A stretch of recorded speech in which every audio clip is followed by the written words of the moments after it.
Hello bachcho, let's see question. A particle is moving in a circle in a vertical plane about the horizontal axis. With the help of the two massless string, length of 10 meter each as shown the figure. The minimum possible speed of the particle during that motion is.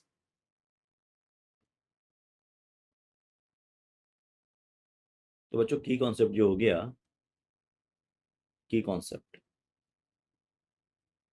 हम लिख सकते हैं vertical circular motion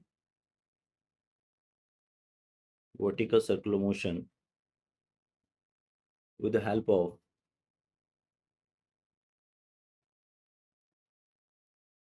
two string with limiting condition.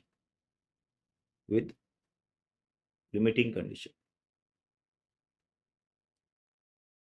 With a limiting condition.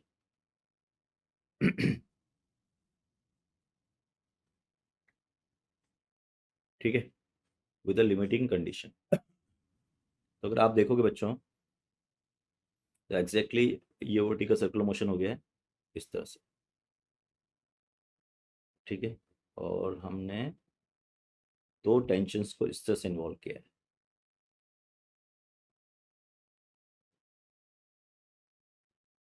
और हमसे पूछा जा रहा है minimum possible spin off particle during the motion. तो अगर ये टेंशन टी है, मान लेते हैं सिमेट्रिकली ये टेंशन भी टी है। क्यों? क्योंकि हॉरिजॉन्टल डायरेक्शन में पे नेट फोर्स जीरो होना है। अब जब ये टॉप मोस्ट पॉइंट पे आएगा, यहाँ पे मान लो ऐसे सर्कल परफॉर्म कर रहा है, जब वो टॉप मोस्ट पॉइंट पे आएगा तो उस कंडीशन के अंदर टेंशन कुछ इस तरह से हो जाएंगे आपकी,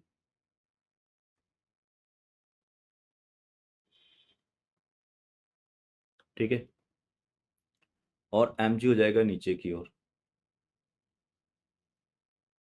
तो अगर सेंट्रीपिटल फोर्स है तो मैं लिखूंगा टॉप मोस्ट पॉइंट के लिए 2t, क्योंकि ये एंगल तो तब भी 30 डिग्री होगा हमारा।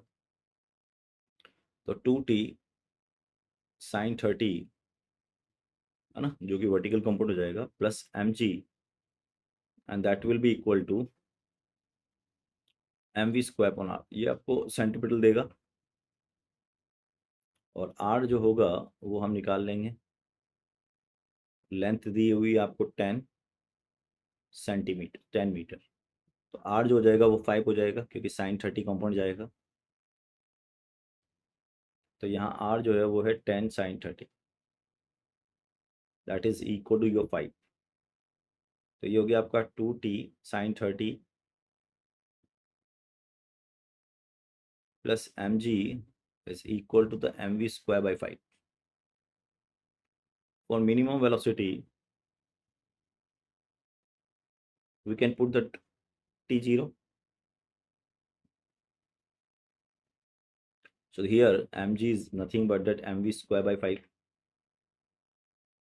m से m कट जाएगा तो ये हो जाएगा आपका 50। तो v square is equal to 50. So v is equal to 5√2 meter per second. That is your correct answer. Final answer or question is second, and I hope you understood it. Best of luck.